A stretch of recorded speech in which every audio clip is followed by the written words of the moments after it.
Itiel, Hola, Harold. bueno, qué gusto tenerte aquí en esta primera conversación, Diálogos de Fe y Esperanza. Imagínate qué nombre tan preciso escogieron para este tiempo, porque si algo estamos necesitando es fortalecer la fe y animar la esperanza, que parece que es lo primero que se nos va abajo, ¿no?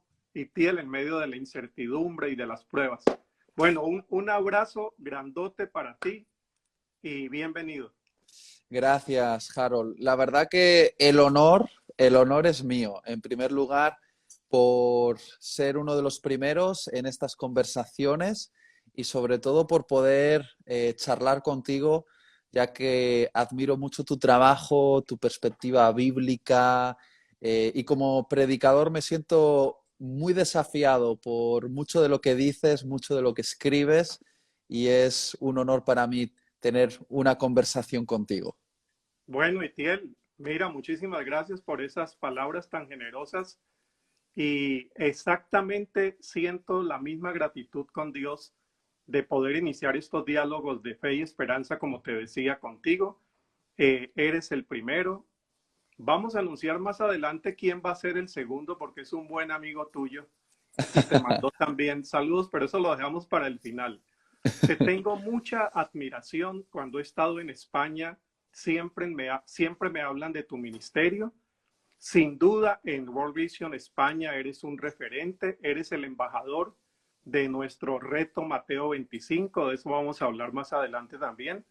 De manera que doy gracias a Dios por personas y ministerios como los tuyos. Gracias a Dios por tu forma de predicar, tu pasión, que es una palabra que por cierto prefieres, esa pasión que pones para hacer todo lo que haces junto con tu familia, con tu comunidad. Y bueno, una alegría conocerte un poco mejor ahora y poder iniciar estos diálogos que lo que intentan es precisamente eh,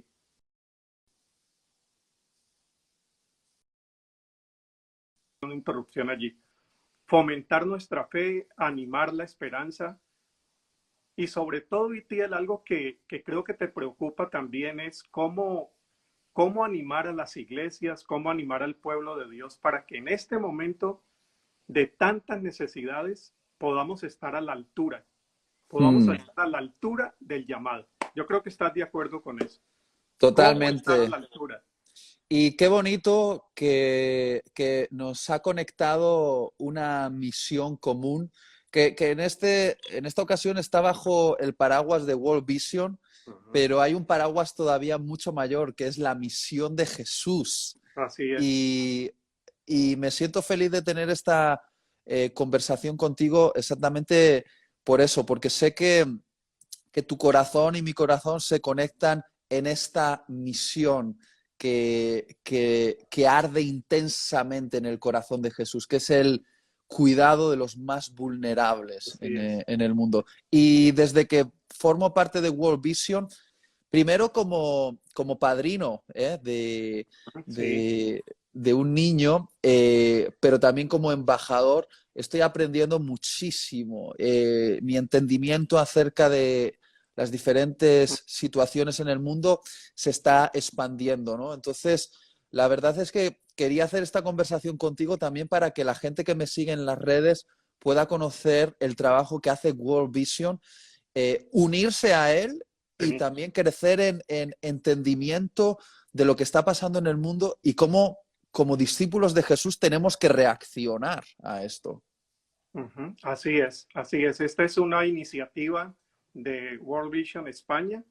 Surgió en una conversación con Nieves Caravana, quien conoces muy bien, Una buena con amiga, todo, una buena amiga. claro, un abrazo para Nieves, con todo el aval y todo el entusiasmo de Javier Ruiz, el director nuestro en España, y también con la complicidad de World Vision en toda América Latina. En este momento estamos en 15 países, además de algunos apoyos que brindamos a Panamá y a Cuba, serían en total unos 17.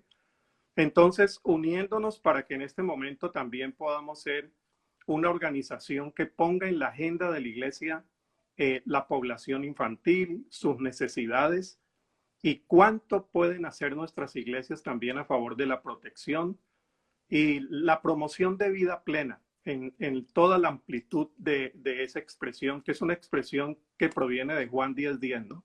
Lo que el Mm, Señor pide para nosotros es vida plena. Entonces estamos aquí convocados por World Vision, España y América Latina. Y para empezar, Itiel, te voy a hacer algo, te voy a pedir algo que de pronto va a sobrar para la mayoría de quienes nos están siguiendo, que te presentes.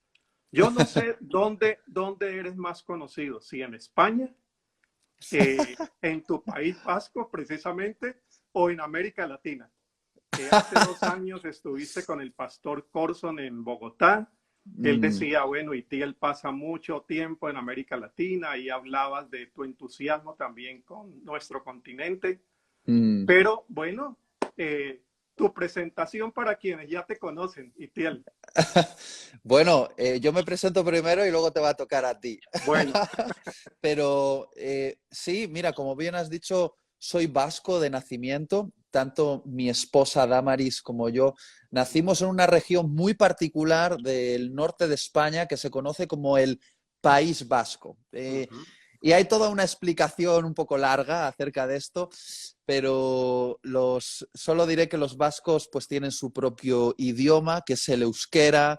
Hay deportes muy característicos de esta región. No sé si conocéis el, la pelota vasca, que es Sí, golpear sí, sí, con claro. la mano o con una cesta una pelota contra una pared. Eso es un deporte que surgió aquí, la pelota vasca. Y bueno, pues hay toda una cultura propia en esta región. Pero mi entendimiento como cristiano es que Dios ama al mundo y siempre he tenido una sensación de que sí, soy vasco, pero disfruto Uh-huh. muchísimo, muchísimo, muchísimo al conectar con otras culturas alrededor de todo el mundo.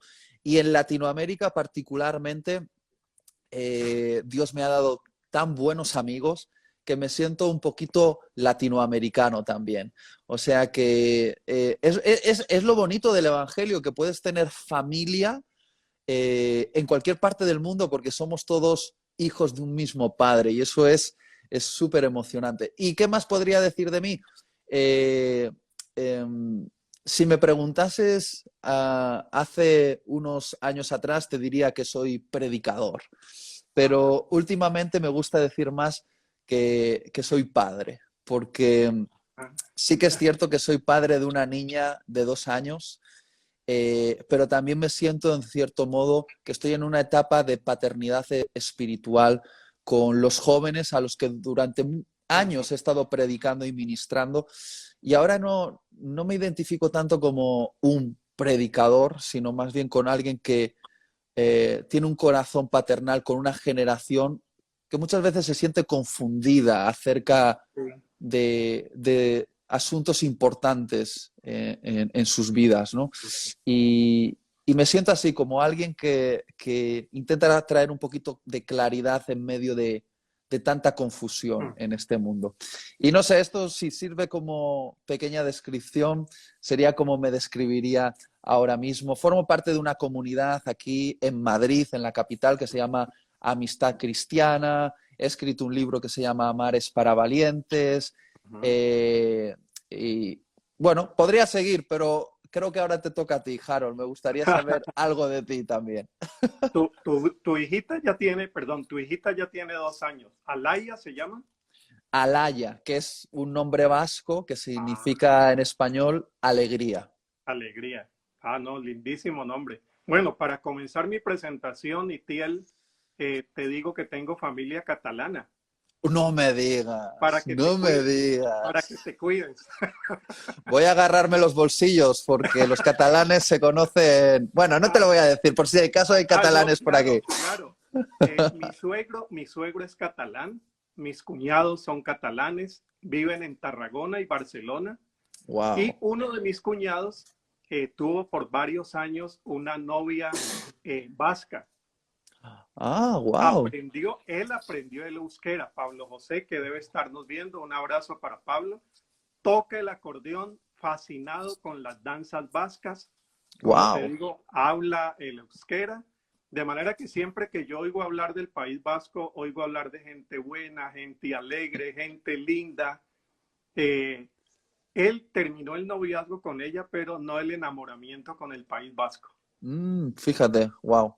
Bueno, Itiel, mira, pastor bautista, estoy cumpliendo este año 40 años, imagínate, de haber Wow. iniciado mi ministerio pastoral. Lo inicié en Colombia, de donde yo soy. Tuve la alegría, me vas a entender muy bien esto por tu historia y tu testimonio, tuve la alegría de ser pastor de la iglesia donde yo conocí a Jesús, Mm, aprendí a leer el Evangelio. Llegué a esa iglesia a los 18 años.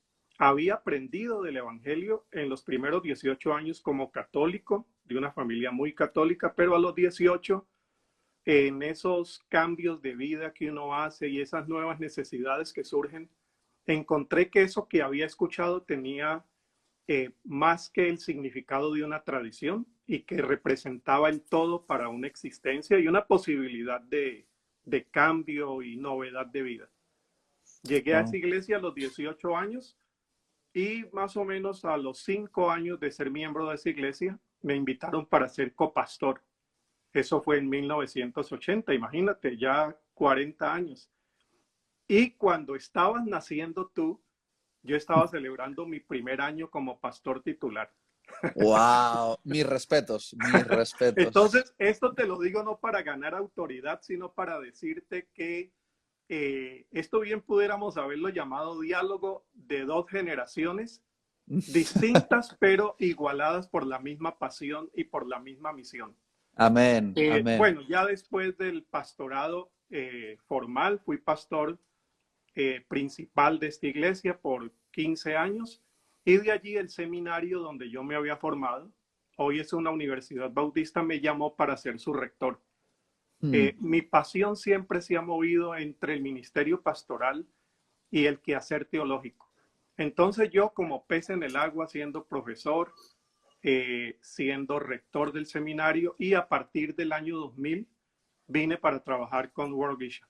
Toda una wow. escuela, toda una gracia. Ya dijiste cuánto has aprendido con World Vision, imagínate cuánto he aprendido yo durante 20 años. Ese sí aprendizaje de vida, ¿no? Sí. Conociendo las comunidades, conociendo lo que significa en la realidad de la gente más vulnerable, el lenguaje que nosotros predicamos en las iglesias, que es el lenguaje del evangelio, ¿no? Que opta por el necesitado, que mira a la persona excluida. Entonces, ver eso directamente dentro de las comunidades con las que servimos ha sido uno de los principales regalos de Dios. Entonces, Mm, Itiel, bueno, casado hace 35 años, lo celebramos en diciembre pasado. Yo vivo ahora mm. en Costa Rica, pero fuimos a Colombia para celebrar. En Colombia se celebra mejor que en el País Vasco. Ya sabes eso. No me Ya cabe sabes duda eso. porque los colombianos tienen una marcha, bueno, no sé si se entiende marcha, pero que saben hacer fiestas, saben hacer fiestas. Bueno, entonces nos fuimos a Colombia para celebrar y tenemos Marilu y yo una hija médica y un hijo que ya está en su último año de economía. Entonces, estás empezando y te voy a dar el consejo, asegúrate, médica asegura la salud y economista las finanzas. Hay que saber, saber qué estudios se les paga a los hijos, y piel. Wow, wow, eso me lo apunto, me queda registrado aquí como píldoras de sabiduría con Harold. Pues, Bueno, Itiel, oye, de verdad, Harold, sí, quiero que sepas y que lo sepa toda la gente que nos está escuchando, que realmente si están aquí, tanto ellos como yo estamos teniendo la oportunidad de escuchar a un general de la fe, ¿eh? Y que eres tú y me siento muy, muy honrado por la oportunidad y sobre todo yo hablaré un poco porque soy predicador y hablo, pero quiero escucharte a ti porque sé que voy a aprender mucho en esta conversación contigo en estos próximos minutos. y yo vine fue a escucharte a ti. Entonces vamos a ver cómo resolvemos este conflicto. No, de verdad, Itiel, mira, te he seguido en tus sitios de internet, he escuchado tus predicaciones, algunas de tus predicaciones, y tienes la evaluación de un profesor de homilética. Una de mis pasiones ha sido la homilética. Yo enseño la homilética, pero predicar es otra cosa, ¿no? Gracias a Dios por esa gracia que te da, por ese entusiasmo con la que lo haces. Que Dios bendiga tus palabras y siga bendiciendo como lo está haciendo hasta ahora y mucho más ese ministerio de predicación tan necesario hoy, y que lo estás recuperando con un estilo, unas palabras y un sentido que hace mucha falta hoy.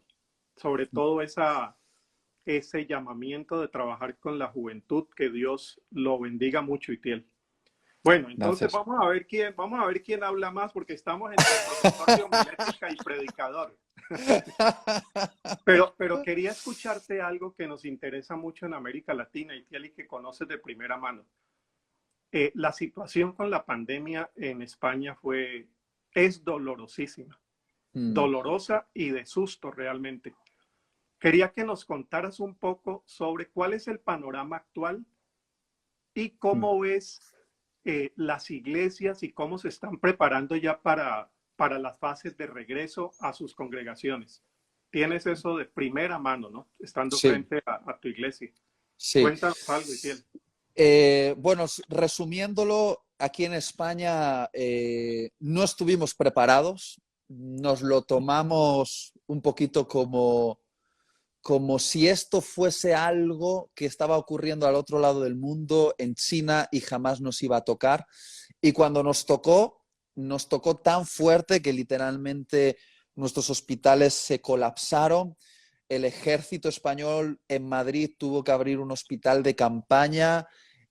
Ha habido muchísimos enfermos, muchísimos fallecidos, y para mí esta pandemia no es estadística. Para mí hay nombres y hay historias Así es. de buenos amigos que han perdido a sus papás, a sus abuelos, y lágrimas derramadas por un virus que se ha cobrado la vida de personas y nos ha recordado lo frágiles que somos. Aquí en España, en Europa, donde nos creemos tan fuertes en todos los sentidos, económicamente hablando, culturalmente, políticamente, un virus casi invisible nos ha recordado que somos frágiles, muy frágiles. Y ahora ya estamos empezando a salir de lo que se conoce como la curva de contagios, pero aunque yo no soy economista, todos anuncian que la recesión económica que viene a nuestro país va a ser muy fuerte. Entonces, en las noticias ya estamos empezando a ver familias que van a pedir, familias que hace 3 meses atrás no lo hubiesen hecho, ahora van a pedir comida a los lugares de caridad. Es decir, estamos vislumbrando tiempos difíciles. Es cierto que ya estamos empezando el retorno a la vida normal porque el virus ya se ha controlado y la gente está cogiendo la cultura de llevar su tapabocas, tener un distanciamiento social, y todo eso va a favorecer que no haya tantos contagios, aparte de que llega el verano y creo que esto va a ser muy bueno. Pero viene el segundo impacto, que va a ser el impacto económico. Y las iglesias, pues al igual que la sociedad, no estaban preparadas para esto, y al principio, las primeras semanas, todos improvisamos, empezamos a usar los medios virtuales para comunicarnos con la comunidad. Fue difícil, pero ahora ya después de 2 meses ya hemos cogido ritmo, va bien, nos echamos mucho de menos, queremos vernos, pero hemos aprendido a funcionar así de alguna manera, aunque queremos volver a vernos. Nuestra iglesia en particular, Amistad Cristiana, no tiene planes de reunirse en el teatro, porque nosotros nos reunimos en un teatro en Madrid, y como ese teatro que alquilamos no va a abrir todavía, es probable que nosotros todavía no nos reunamos, y vamos a seguir reuniéndonos de forma virtual y después en grupos pequeños. Y ese es nuestro caso particular. Sé que otras iglesias ya van a empezar a reunirse en porcentajes, pero en nuestro caso no vamos a poder hacerlo de momento. O sea que todavía estamos manejando esta situación. Ujú.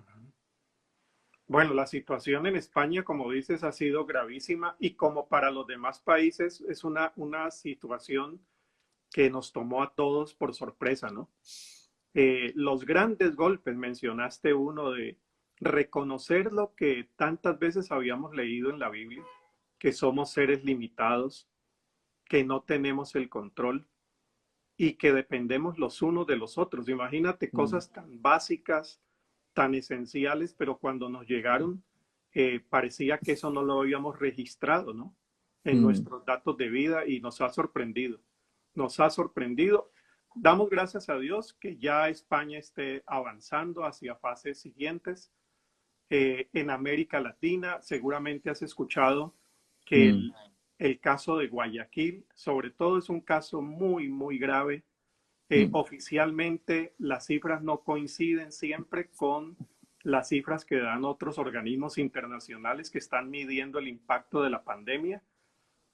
Amigos de la organización y personas que pertenecen a organizaciones muy serias dicen, imagínate, que solo en Guayaquil han muerto más de 15,000 personas. Wow.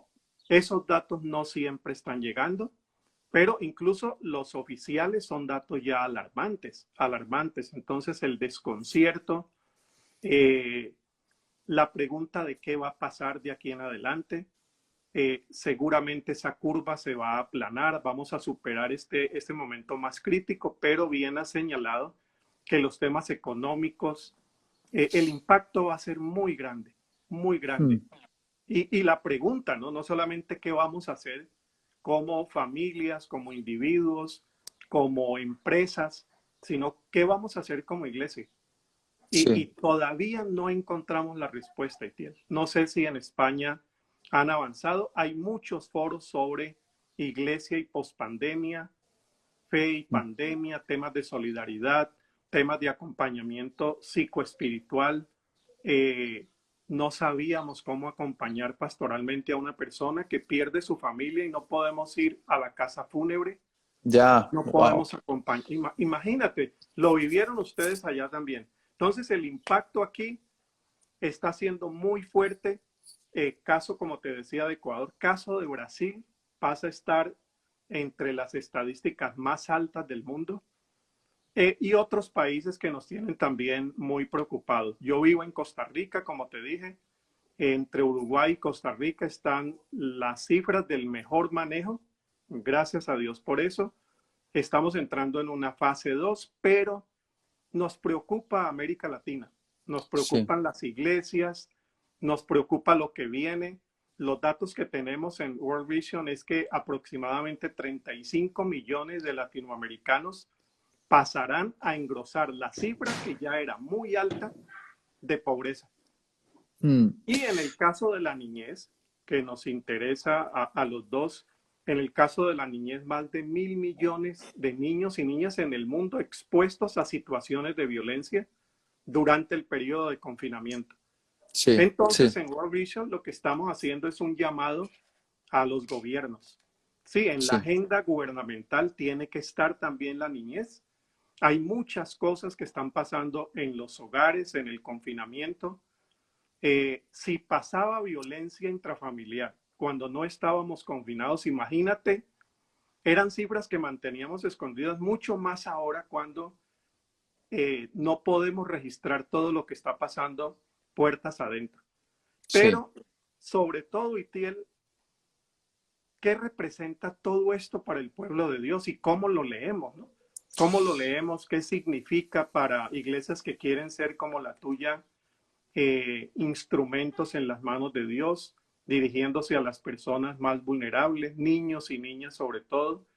Entonces me gustaría preguntarte, eh, ¿cómo es el ministerio de la iglesia en el momento que viene, en estos meses, quizá años que vienen? ¿Cómo lo ves? ¿Cómo vislumbran las posibilidades y los retos, ¿no? Los retos. Sí. Mira, yo pienso en dos cosas. Y obviamente estos son mis pensamientos subjetivos, no tengo las respuestas definitivas, Sí, pero tengo por lo menos dos reflexiones. La primera de ellas, referente a la Iglesia, es que la Iglesia no tiene que equivocarse en el enfoque. Muchos con este acontecimiento global han puesto su enfoque en Mateo 24, sí, cuando creo que el Espíritu Santo está atrayendo el corazón de la Iglesia hacia Mateo 25. sí. Y para los que han leído la Biblia, tú ya lo sabes perfectamente lo que quiero decir con esto, pero para los que no lo sepan, lo explico. Mateo 24 es el sermón de Jesús acerca de las señales antes de la segunda venida, del Ujú. fin del mundo. Y me he dado cuenta de que muchos cristianos han hecho un sobreénfasis en la escatología en estos días, intentando descifrar las señales del fin e intentando descubrir la identidad del anticristo. Y no me entiendas mal, tú sabes que amo la Biblia y Sí, sí. la escatología es uno de los temas Ujú. que más me apasiona, pero desde el principio tuve claro por el Espíritu Santo que Él me estaba pidiendo poner mi atención no en Mateo 24, sino en Mateo 25. Mateo 25, concretamente, hay por lo menos tres énfasis de Sí. Jesús. La parábola de las 10 vírgenes, luego la parábola de los sirvientes administradores de los talentos y en tercer lugar, esa visión del juicio final con la división de las personas y luego las recompensas.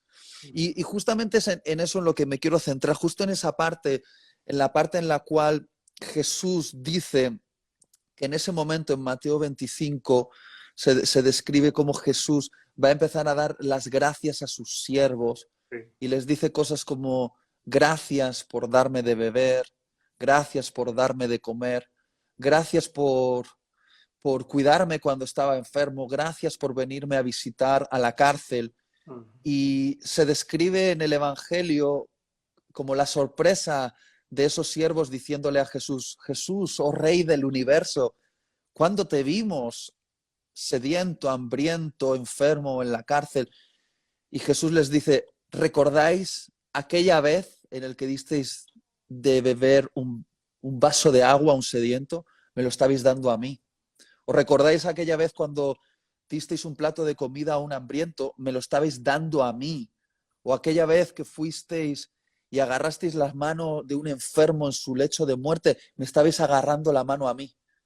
¿Os recordáis aquel momento en el que me vinisteis a visitar a la cárcel y me disteis y disteis recordáis aquel momento en el que fuisteis a visitar a alguien a la cárcel y le disteis esperanza? Me vinisteis a visitar a mí. Y es algo impresionante porque lo que transmite Jesús a través de esas palabras es que todo lo que hagamos por las personas en vulnerabilidad, estamos haciéndolo por Jesús. Es como si el rostro del rey se reflejase en el rostro de los hambrientos, los pobres, las viudas, los huérfanos. Yo vengo de un contexto carismático, bien lo sabe la gente que me conoce, y hacemos mucho énfasis en el encuentro cara a cara con Dios, pero muchas veces lo mistificamos como una especie de experiencia sobrenatural. Y yo creo en estas cosas, pero creo que si queremos tener un encuentro cara a cara con Jesús, eh, tenemos que tener un encuentro cara a cara con el vulnerable, porque el rostro del rey se refleja en el rostro de estas personas en necesidad. Y creo que Dios nos está llamando no a descifrar Mateo 24, sino a vivir Mateo 25 en Sí. este tiempo como iglesia. Y lo tenemos que tener claro. Si nuestro mensaje es un mensaje de solamente de anunciar que hay señales del fin, que sin duda hay señales. Hoy estamos más cerca que ayer del Sí. regreso de Jesús, que es verdad, pero estaremos perdiendo el punto clave, que es hora de ser iglesia, no dentro de las cuatro paredes de nuestros locales y envueltos en nuestras liturgias, es hora de ser iglesia con un mundo que sufre. Es hora de ser iglesia entendiendo que esta pandemia va a poner la necesidad no solo al otro lado del mundo, sino quizá al otro lado de la calle, ¿vale? Eso en primer lugar, y no quiero alargarme mucho, pero en segundo lugar, lo que creo que podemos aprender como iglesia es a ser más humildes, más humildes. Hemos pecado de un orgullo fuerte en la iglesia y creo que esta pandemia nos tiene que hacer reevaluar incluso nuestras teologías. Sí. Teologías que argumentaban equivocadamente cosas como si eres hijo de Dios, nada malo te puede pasar, siempre vas a ser prosperado, vas a triunfar en la vida.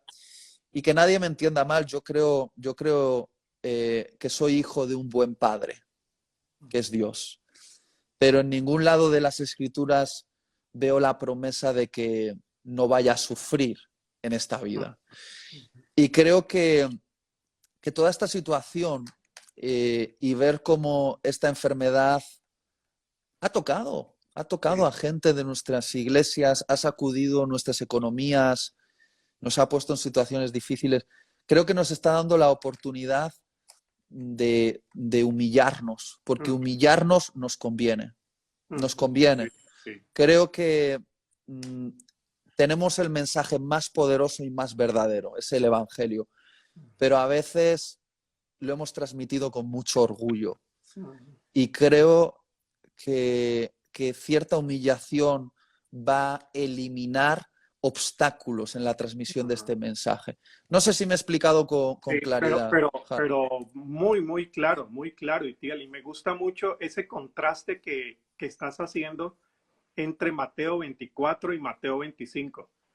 Yo me he concentrado más en Mateo 25, más en estos últimos años cuando World Vision está impulsando el reto Mateo 25, que lo conocen muy bien, y eres el embajador de ese reto también en España. Pero no había notado eso que nos estás diciendo ahora de la diferencia entre el capítulo anterior y el capítulo 25.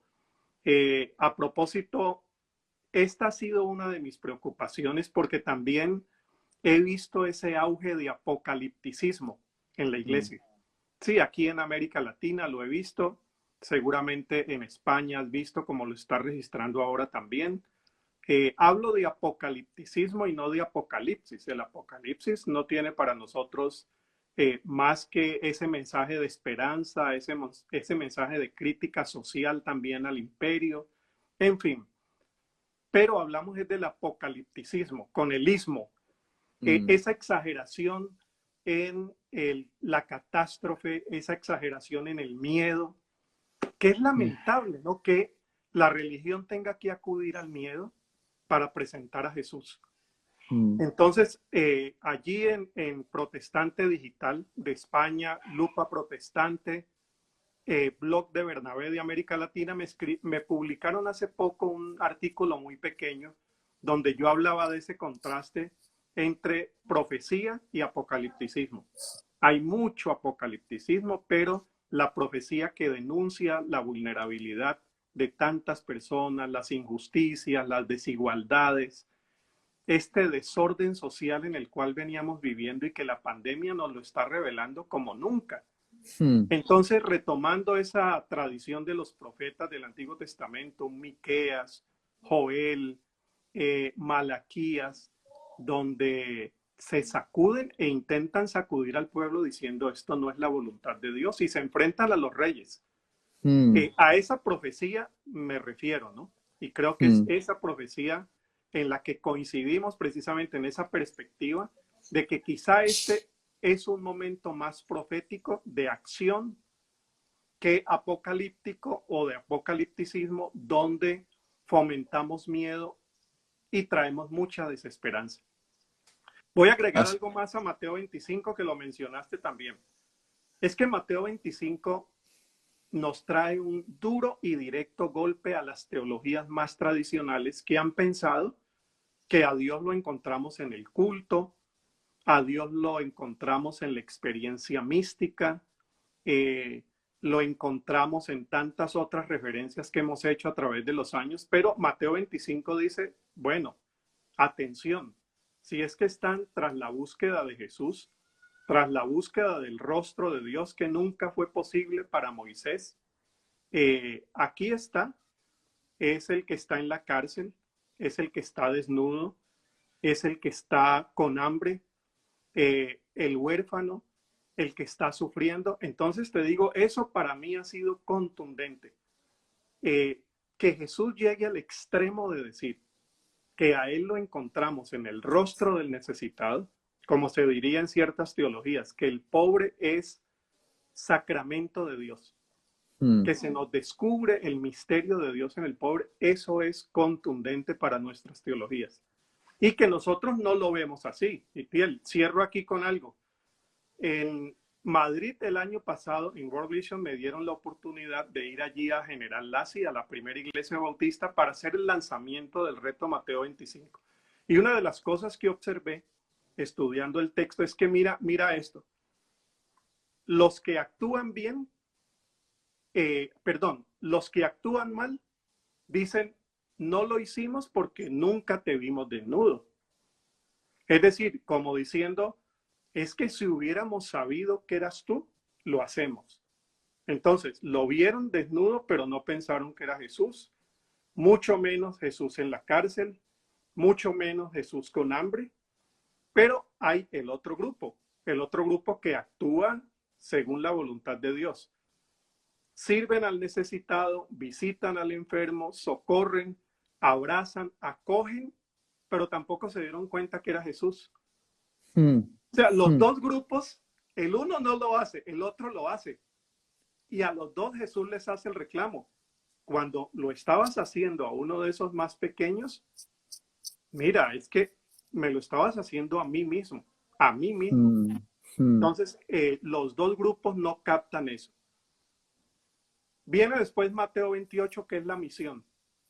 Entonces, ya cuando llega la gran comisión, pues recogiendo tus palabras, yo diría, ahí escoja usted cómo va a ser la misión, o con Mateo 24 o con Mateo 25.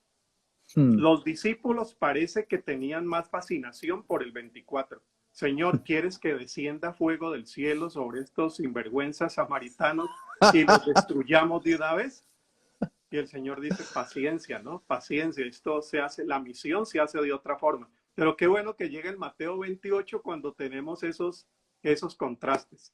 Pero me gusta mucho eso de hacer la comparación entre el 24 y el 25, Itiel. Y quiero agregar algo a esta conversación, y es que todo esto de Mateo 25 se conecta mucho con otra famosa parábola de Jesús, la parábola del buen samaritano. Y sí, es curioso porque generalmente para los que nos están escuchando y no les suena esta parábola del buen samaritano, se cuenta de que en la historia de que un judío es atracado, golpeado y lo dejan moribundo, semidesnudo, sangrante en el camino. Y entonces pasa un sacerdote, después pasa un levita, y tanto el sacerdote como el levita ven a este hombre tirado en el suelo y deciden seguir de largo. Y luego aparece un samaritano, que en el contexto de aquella época era una persona despreciable, y atiende a esta persona, la socorre y la salva. Pero hay algo muy interesante, porque de esa parábola podríamos hablar muchísimo, sí, pero el punto es este. El punto que se nos suele olvidar es que tanto el sacerdote como el levita no socorrieron al herido en cumplimiento de una ley o la interpretación de una ley del Antiguo Testamento. Porque en el Antiguo Testamento se decía que tanto el sacerdote como el levita tenían que tener mucho cuidado con no volverse impuros, no contaminarse. Por lo tanto, tocar a alguien moribundo o posiblemente muerto era contaminarse ceremonialmente y por lo tanto no poder ejercer ministerio. Sí, sí. Entonces, la motivación por la cual el sacerdote y el levita no tocaron a ese hombre moribundo o aparentemente muerto era por una supuesta devoción a su Dios, para continuar con sus liturgias en el templo y no tener que hacer todos esos rituales de purificación que los iba a aislar y les iba a impedir hacer su oficio o su ministerio. Pero Jesús condenó muchísimo esa forma de vivir la religión. Mostró que una devoción religiosa que se olvida de la compasión es infernal de alguna manera. Y el punto es que muchas veces como cristianos olvidamos esto, de que la verdadera fe es ensuciarse las manos. Se habla mucho de tener las manos limpias delante de Dios. Yo entiendo el concepto, pero yo cuando me presente delante de Jesús me quiero presentar con las manos sucias de haber tocado al necesitado, al moribundo, al sufriente, porque creo que esa es la mejor ofrenda que le puedo entregar a Jesús. Quiero ir con mis manos sucias, mi corazón limpio, pero mis manos sucias de haberlas metido en el fango para socorrer, porque eso es lo que Jesús nos reveló, que es la verdadera religión, la que se dedica al cuidado de las viudas y los huérfanos. Y creo que es súper importante entender esto, que en la ley de Dios hay leyes superiores y hay leyes inferiores. Y la ley superior es la justicia y la compasión. Esto es súper importante y lo olvidamos mucho. Como anécdota, una vez fui confrontado por el Espíritu Santo porque yo iba con mi coche y tenía que llegar a la iglesia a hacer mi liturgia, porque claro, yo tengo responsabilidades en la iglesia y me encontré con una gente en necesidad en la carretera, porque el coche se les había parado y pensé por varios segundos mientras iba pasando, ¿paro y les ayudo y llego tarde a la liturgia o tiro para adelante y que ya les ayude otro? Y resultó que decidí tirar adelante para no llegar tarde a mi compromiso litúrgico. Y cuando levanté las manos a Dios, pude escuchar la voz del Espíritu diciéndome: tienes las manos limpias cuando las tendrías que tener sucias de grasa, de haber ayudado a esa gente a empujar su vehículo. Esa hubiese sido la verdadera adoración, ¿no? Y no sé si me estoy haciendo entender, pero... Pero muy bien, Itiel, muy claro y coincido con todo lo que estás diciendo. Y agregaría que, por ejemplo, en el caso de World Vision, trabajamos con todas las iglesias y esto es importante para quienes nos están siguiendo. A veces los católicos nos preguntan por qué trabajamos con ciertos grupos evangélicos. A veces los evangélicos nos preguntan por qué trabajamos con los católicos. A veces evangélicos nos preguntan por qué trabajamos con ciertos grupos evangélicos. No se coincide en teología. Nosotros hemos trabajado con grupos ecuménicos de teologías progresistas, llamémoslo como el Consejo Latinoamericano de Iglesias y el Consejo Mundial de Iglesias, pero trabajamos con los otros sectores. En el caso, por ejemplo, de un canal que conoces bien, el canal Enlace TV, precisamente este fin de semana, tenemos todo un fin de semana acompañando la labor de Enlace y poniendo el tema de la niñez dentro de la agenda de lo que llamamos iglesias neopentecostales o mega iglesias, en fin. Entonces, ¿a qué voy, Tiel? ¿Cuál es el interés de World Vision? El interés de World Vision no es entrar tanto a sancionar teologías, perdón, a sancionar doctrinas, sino a tratar de encontrar un eje teológico que nos permita trabajar en cooperación y en unidad. ¿Y cuál es el eje teológico? Lo dijiste porque Mateo 25 viene para confrontar nuestras teologías. Y has puesto dos ejemplos fantásticos que son Mateo 25 y el buen samaritano. Allí hay una teología. Allí hay una teología.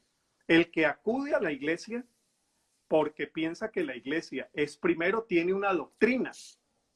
Por esa doctrina muere, pero su teología es muy dudosa.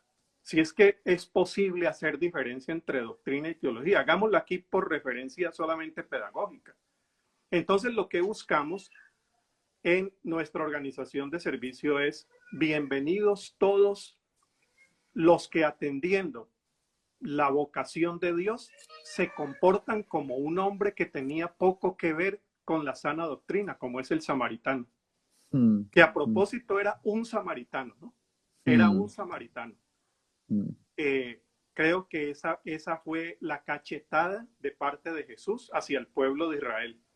Decir que allí, en ese samaritano despreciado y tratado muchas veces como pagano, se estaba actuando según el corazón de Dios.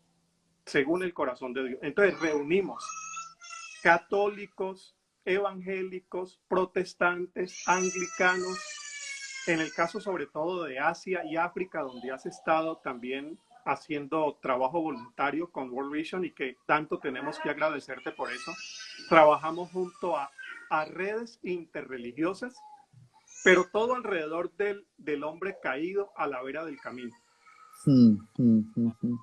Solo que hay una referencia que es, ahí sí muy teológica, que quien nos inspira a servir es el Espíritu de Dios.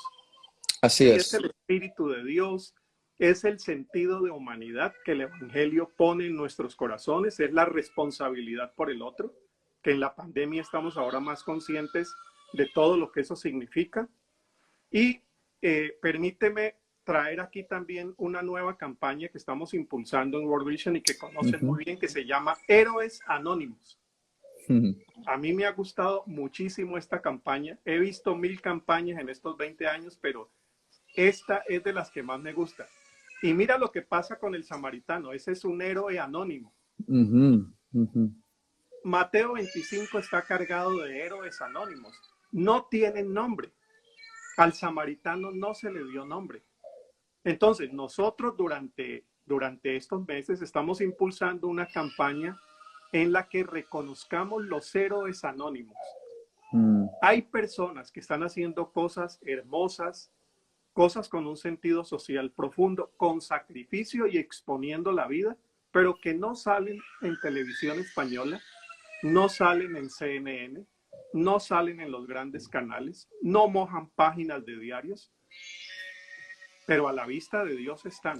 Entonces yo quería preguntarte, Itiel, ¿recuerdas ahora algún héroe anónimo de tu iglesia o fuera de tu iglesia que te haya impactado por esa actitud samaritana en medio de la pandemia?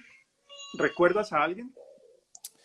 En medio de la pandemia es difícil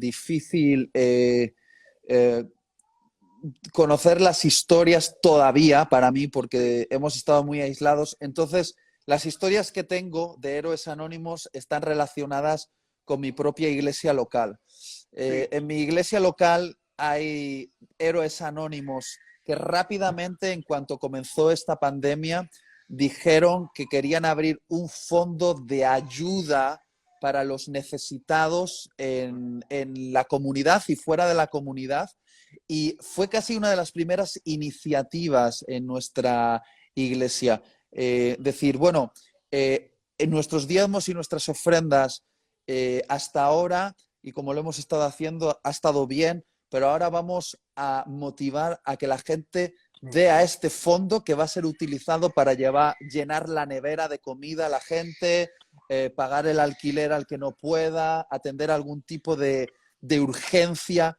Porque, como te decía al principio, aquí en España ya estamos empezando a ver casos de gente que necesita recibir comida porque han perdido el trabajo, no tenían ahorros, vivían al día y mi iglesia local, que está llena de héroes anónimos, ha abierto este fondo para ayudar a los más necesitados.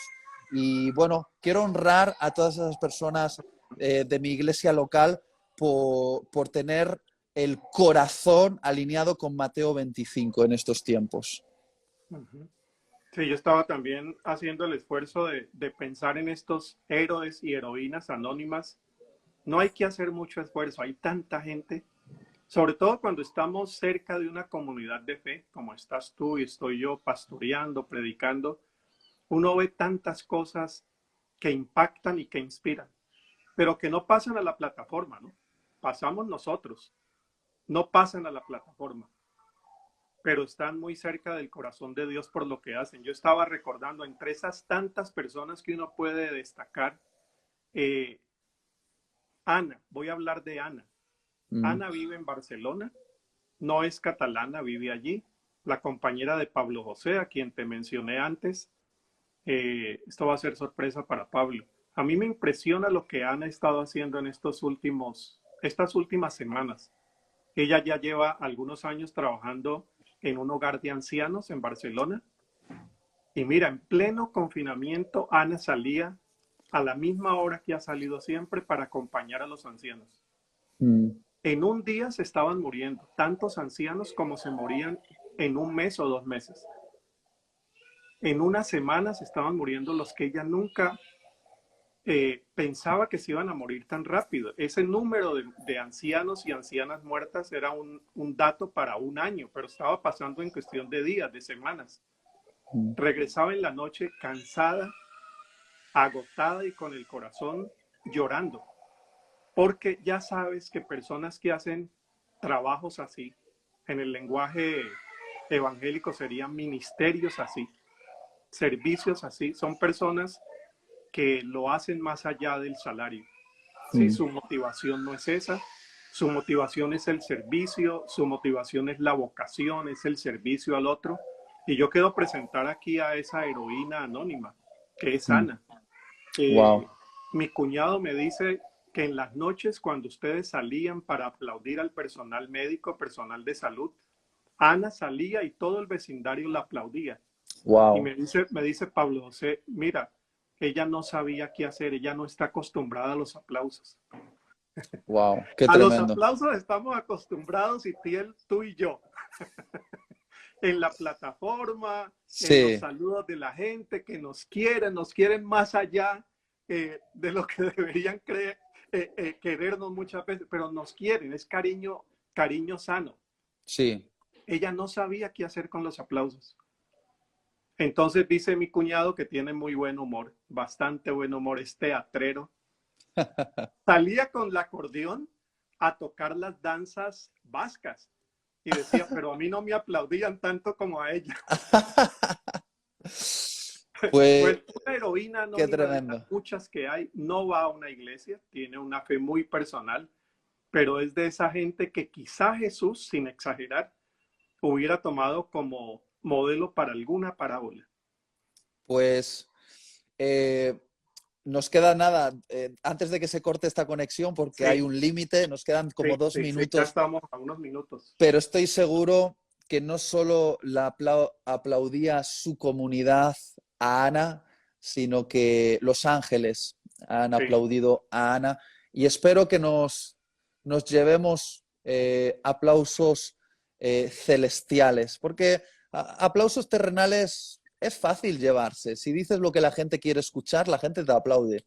Yo sí, como predicador sé que si digo algo muy concreto, arranco un aplauso del auditorio, pero hay cosas que puede arrancar el aplauso de un auditorio, pero no arrancan el aplauso de los ángeles. así Y es. creo que Mateo 25, la compasión y la justicia, arranca el aplauso del cielo y creo que es el mejor aplauso que nos podemos llevar. Y qué bueno, Harold, haber hablado contigo. Me siento No, para súper mí. feliz por esta conversación. Bueno, para mí también, y tiene una alegría tener tantas coincidencias en nuestras formas de vivir la fe. Agradecemos mucho a World Vision España. Si quieren conocer un poco más sobre esto que ha hablado Itiel, worldvision.es.